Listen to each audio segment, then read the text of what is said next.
Subscribe करिए अनु कुमार सिखाओ को और बेल आइकन को दबाइए टेक्नोलॉजी से रिलेटेड वीडियोस को सबसे पहले देखने के लिए। नमस्कार, आप सभी का मेरे इस चैनल में बहुत स्वागत है। अगर आप पहली बार मेरे चैनल पर वीडियो को देख रहे हैं तो वीडियो को लाइक शेयर जरूर करें और साथ ही साथ मेरे इस चैनल को भी सब्सक्राइब जरूर करें, जिससे इस चैनल के हर वीडियो की जानकारी सबसे पहले आपको मिल सके और आप उस वीडियो को देखकर लाभ उठा सकें। चलिए शुरू करते हैं। ब्लैक होल क्या है? अगर आप अंतरिक्ष की सैर कर रहे हों और अचानक ब्लैक होल में गिर पड़े तो क्या होगा? ब्लैक होल को हिंदी में कृष्ण विवर कहते हैं। क्या आप जानते हैं कि ब्लैक होल क्या होता है? नहीं, तो चलिए पहले ये जान लेते हैं कि यह क्या होता है। फिर यह जानेंगे कि यदि आपको किसी भी तरह से ब्लैक होल में फेंक दिया जाए या आप उसमें गिर पड़े तो क्या होगा। ब्लैक होल क्या है? ब्लैक होल स्पेस में वह जगह है जहां भौतिक का कोई नियम काम नहीं करता। मतलब समय और स्थान का कोई मतलब नहीं है। यहाँ बस गुरुत्वाकर्षण और अंधकार है। इसका गुरुत्वाकर्षण इतना शक्तिशाली होता है कि जिसकी आप कल्पना नहीं कर सकते हैं। इसके खिंचाव से यह प्रकाश को भी अवशोषित कर लेता है। मतलब यह कि इसमें जो भी डाला वह बाहर नहीं निकलेगा। आप इसे इस तरह समझें कि जब हम किसी टॉर्च से प्रकाश डालते हैं तो वह प्रकाश रिफ्लेक्ट होकर हमारी आंखों पर आता है, तभी वह चीज हमें दिखाई देती है। लेकिन यदि मान लो कि प्रकाश वापस लौट कर ही नहीं आया तो वह जगह ब्लैक होल हो सकती है। ऐसा ही स्पेस में होता है। दरअसल जब कोई विशाल तारा अपने अंत की ओर पहुंचता है तो वह अपने ही भीतर सिमटने लगता है।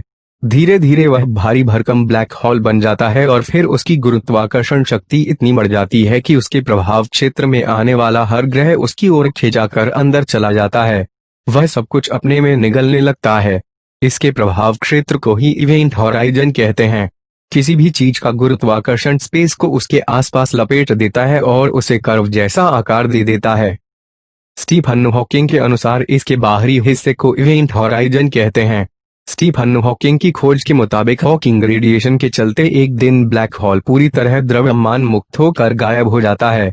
ब्लैक होल की खोज कार्ल स्क्वार्जस्टिल्ड और जॉन व्हीलर ने की थी। यदि आप ब्लैक होल में चले जाएं तो क्या होगा? यह हो सकता है कि आप किसी दूसरे ग्रह पर जीवन की तलाश में निकले हों या फिर अंतरिक्ष यान से बाहर निकले हों और तभी ब्लैक होल की चपेट में आ जाएं और उसमें गिर जाएं। ऐसे में आपके साथ क्या होगा? इसकी कई संभावनाएं हैं। पहली संभावना, ब्लैक होल के चारों ओर एक सीमा होती है। उस सीमा को घटना क्षितिज कहा जाता है। उसमें वस्तुएं गिर तो सकती है लेकिन बाहर कभी भी नहीं आ सकती है। यदि आप ब्लैक होल में गिरे तो हॉकिंग रेडिएशन के चलते ब्लैक होल के अंधकार तक पहुंचने से पहले ही आप राख में तब्दील हो जाएंगे। दूसरी संभावना, इवेंट हॉराइजन, यानी कि ब्लैक होल के गुरुत्वाकर्षण की सीमा आसपास भी आप आ गए तो भी उसके खिंचाव के कारण आपका शरीर लंबा, चौड़ा और विकृत तरीके से असाधारण हो जाएगा और इस परिस्थिति में भी आपकी मौत हो जाएगी। तीसरी संभावना, यदि आप बिना किसी नुकसान को झेले ब्लैक होल में फंस चले गए तो यहाँ पहुंचने के बाद क्या होगा, कोई नहीं जानता। क्या कोई दूसरा ब्रह्मा आ जाएगा या फिर आप किसी ऐसी दुनिया में पहुंच जाएंगे तो बहुत ही अजीब हो। हालांकि यह रहस्य अब तक बना हुआ है कि ब्लैक होल के पार क्या। चौथी संभावना, ब्लैक होल में गिरने पर आप बिना किसी झटके के ब्लैक होल में गिरते चले जाएंगे। इसे आइंस्टाइन ने हैप्पीएस्ट थॉट कहा है, मतलब एकदम फ्री फॉल। ऐसे में यदि ब्लैक होल का आकार छोटा हुआ तो आपको दिक्कत हो सकती है। गुरुत्वाकर्षण का बल तब आपके पांव में ज्यादा महसूस होगा, सिर के बजाय। लेकिन मान लेते हैं कि ये ब्लैक होल हमारे सूर्य से भी काफी बड़ा है तो आप अपना पूरा जीवन सामान्य तौर पर तब तक बिता सकते हैं जब तक कि आप भूख प्यास से मर नहीं जाते। हालांकि इसमें एक दिक्कत यह है कि बड़े ब्लैक होल में स्पेस और टाइम का कोई मतलब नहीं होगा। आपकी कोई इच्छा काम नहीं करेगी। आप दूसरी ओर पलट भी नहीं सकते हैं। यानी साफ है कि आप ब्लैक होल को छोड़कर भाग नहीं सकते हैं। भौतिक विज्ञान के नियमों के मुताबिक आप हॉराइजन के अंदर सीधे जा रहे हैं, बिना गर्म कणों से टकराते हुए। नहीं तो आइंस्टाइन के हैप्पीएस्ट थॉट और सापेक्षता के सिद्धांत का उल्लंघन होगा।